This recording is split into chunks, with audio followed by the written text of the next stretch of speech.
రాధా మనోహర్ దాస్.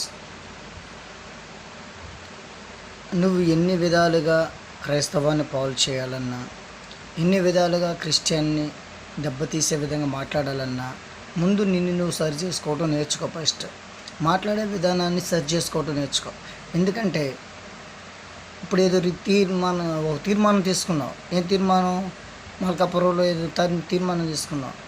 ఏది క్రిస్టియన్స్ ఉన్నాయి, ఏది పూలు పూలు అమ్మితే పూలు మనం తీసుకోకూడదు, బ్రాహ్మణ్స్ తయారు చేసినవి తీసుకోవాలి, బ్రాహ్మణ్స్ తప్ప వేరే తయారు చేసినవి ఏమీ వాడకూడదు, అవసరమైతే ఆ పూజకి వాడేసి వదిలేసేయండి అని ఏదో తీర్మానం తీసుకున్నావు. అసలు క్రిస్టియన్స్ కనిపెట్టిన ఏది నువ్వు వాడకుండా ఉండట్లేదు. ఎందుకంటే ఫోన్ క్రిస్టియన్స్ కనిపెట్టినయే.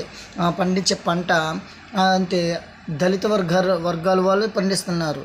అంటే మీరు హిందూ ధర్మాలలో ప్రకారము గుడులలోకి ప్రవేశించడానికి అర్హత లేనటువంటి వారు, గుళ్ళల్లోకి వెళ్తే మైల అనుకోని విధంగా ప్రవర్తించేవారు, అలాంటి వారు ఉన్నారు. కానీ ఇంకా మీ బ్రాహ్మణులు ఎవరు పంటేసి పండించే నాదుడు ఎవడూ లేడు. ఎవరైనా భిక్ష పెడితే బ్రతికే వాళ్ళే ఉన్నారు, కానీ అలాల భిక్షల మీద బ్రతికే బ్రాహ్మణ్సే ఉన్నారు. కానీ ఎవరు కూడా సొంతంగా సంపాదించుకొని సొంతంగా పండించుకొని తినేవారు ఎవరూ లేరు. అదొకటి అది గమనించుకున్నావా? అసలు నువ్వు మాట్లాడుకునేటప్పుడు ఆలోచించుకొని మాట్లాడుతున్నావా?